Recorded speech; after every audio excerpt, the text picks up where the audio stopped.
আমরা কিন্তু আমাদের কাছের মানুষদের আমাদের থেকে বেশি ভালোবাসি। আমরা আমাদের পিতামাতাদের, আমাদের ওয়াইফদের, আমাদের ভাই বোনদের, আমাদের একবার ক্লোজ ফ্যামিলির মধ্যে একবার কাছের মানুষদের আমাদের থেকেই ভালোবাসি।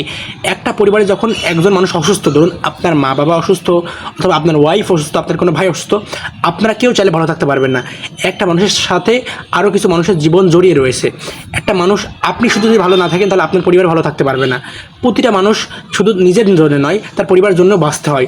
আপনার পরিবার যদি কেউ একজন অসুস্থ থাকে, আপনার কাছের মানুষ যদি কেউ অসুস্থ থাকে, পুরো পরিবারটাই যেন অসুস্থ, পরিবারটা যেন কান্নায় ভেঙে পড়েছে, তারা কষ্টে আছে। একটা মানুষের সাথে অনেকগুলো মানুষের জীবন জড়িয়ে থাকে। আপনার জীবন শুধু আপনারই নয়, আপনার পরিবারের জন্য। আপনার বাঁচতে না মন চাইলেও আপনার পরিবারের জন্য আপনাকে বেঁচে থাকতে হবে, কারণ একটা মানুষের সাথে একটা মানুষের জীবন জড়িয়ে রয়েছে। মনে রাখতে হবে, আমরা কিন্তু আমাদের কাছের মানুষদের আমাদের চাইতেও বেশি ভালোবাসি। এটা কিন্তু দেখানো যায় না, প্রকাশ করা যায় না, কিন্তু দেখবেন যে পরিবারে একজন অসুস্থ কিন্তু সবাই কষ্টে আছে। এটাই, একটা মানুষের সাথে একটা মানুষের জীবন জড়িয়ে রয়েছে। পৃথিবীতে কেউ একা নয়, একটা মানুষের সাথে একটা মানুষের জীবন জড়িয়ে রয়েছে। পরিবারে একজন অসুস্থ হলে আমরা আরেকজন কষ্ট পাই।